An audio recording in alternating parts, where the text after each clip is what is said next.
Magandang umaga mga kahuwan. Narito na ang ulat sa panahon today. Magandang umaga Pilipinas, narito ang latest kay Typhoon Goryo. Patuloy pa nga itong lumakas at ngayon ay taglay na ang maximum sustained winds na umaabot sa 140 km per hour near the center at gusts pong umaabot sa 170 km per hour. Ang kanyang sentro ay huli pong nakita sa layong 165 km northeast po yan o hilagang silangan ng Itbayat, Batanes. At ngayon nga po ang kanyang pagkilos ay pakanluran, hilagang kanluran sa bilis na 25 km per hour. Kasalukuyan ay direktang naapektuhan po nito ang Batanes Province in terms yung hangin niya o severe winds. Makakaranas ng pabugso ng hangin doon sa Batanes Province. Habang in terms of mga pag-ulan naman ay nakakaapekto ito ngayon dito sa Batanes, maging sa Cagayan Province, Ilocos Norte at Apayao Province. Sa natitirang bahagi naman ng bansa ay habagat o southwest monsoon ang nakakaapekto at nagpe-prevail at nagdudulot din ho ito ng mga pag-ulan sa ilang bahagi ng ating kalupaan. Maya-maya lamang iisa-isahin po natin yung mga lugar na makakaranas ng mga pagulan dulot ng habagat.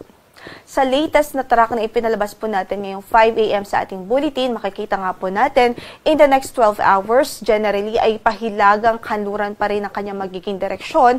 So, inaasahan natin na magla-landfall po ito sa Taiwan o southern part ng Taiwan ngayong araw din. At nakikita nga po natin, based na rin po dito sa ating pinakita po na track, itong shaded areas kung saan makikita po natin hagip ng radius ng bagyo ang Batanes Province. Ibig sabihin, yung mga pagbugso ng hangin doon ay inaasahan dulot ni Typhoon Goryo. So kung mag-persist po yung kanyang projection, posible rin ho na this afternoon o mamayang gabi ay lumabas na rin ho ito ng ating area of responsibility.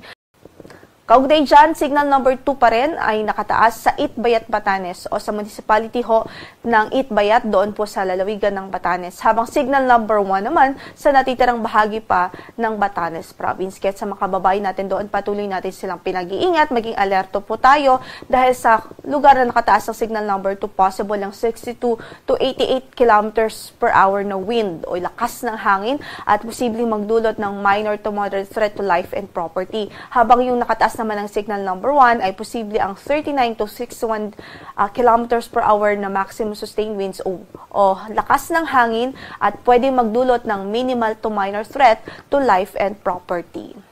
Samantala, dahil naman sa habagat, inaasahan din natin yung pagbugso ng hangin sa Babuyan Islands, northern portion ng mainland Cagayan, sa eastern portion ng Isabela at northern portion ng Ilocos Norte. Kaya pinag-iingat din natin ang ating mga kababayan doon dahil bagamat wala pong signal o tropical cyclone wind signal sa mga nabanggit nating lugar, ay posible pa rin silang makaranas ng mga pabugso ng hangin dulot ng bagyong Sigoryo. Ibig sabihin, dulot po ng southwest monsoon rather, yung na-enhance na habagat, na-enhance po ni Typhoon Goryo. Samantala, in effect pa rin ang ating weather advisory, so possible pa rin yung 50 to 100 millimeters of rainfall sa Batanes Province at Cagayan Province. Dahilan pa rin ito o direktang epekto pa rin ito ni Typhoon Goryo. Kaya pinag-iingat natin ang ating mga kababayan doon, maging alerto po at inaasahan nga natin ang halos widespread na pag-ulan dahil nga po sa epekto ng bagyo. Samantala, para sa forecast natin sa araw na ito, mananatiling maulap ang papawrin na may mga pag-ulan sa Ilocos Norte, Apayao at Cagayan Province dahil sa epekto ng bagyo. Samantala, sa Batanes Province ay maulang panahon na may pagbugso po ng hangin dahil din kay bagyong Goryo.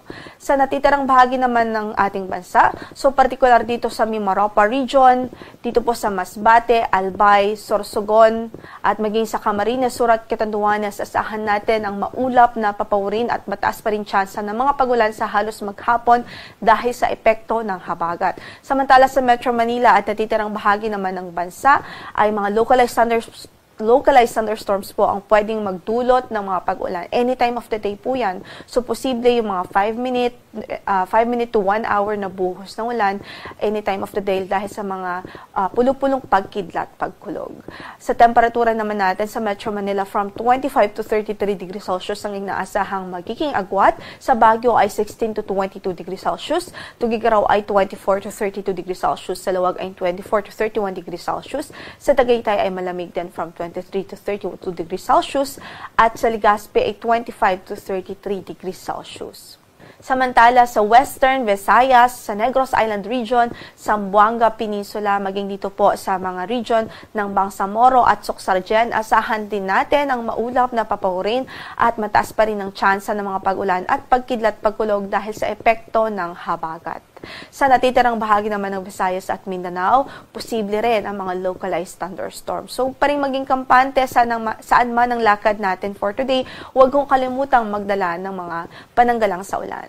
Sa Tacloban, 26 to 32 degrees Celsius ang inaasahang magiging agwat ng temperatura. Sa Cebu, 25 to 31 degrees Celsius. Gayon din sa Iloilo. Sa Puerto Princesa ay 25 to 31 degrees Celsius rin at sa Kalayaan Islands.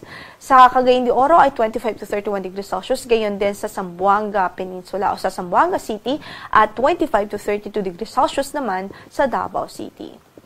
Nakataas din ang ating gale warning ngayon sa Batanes. So, ibig sabihin, posible nga po o nakikita po natin na maalon hanggang sa napakaalon ng kondisyon ng karagatan doon, kaya't hindi pa rin ina-advise na pumalaot ang maliliit na sasakyang pandagat, especially yung maliliit na sasakyang pandagat dahil sa delikadong kondisyon ng karagatan doon dahil sa presence ng bagyong si Koryo sa extreme northern Luzon.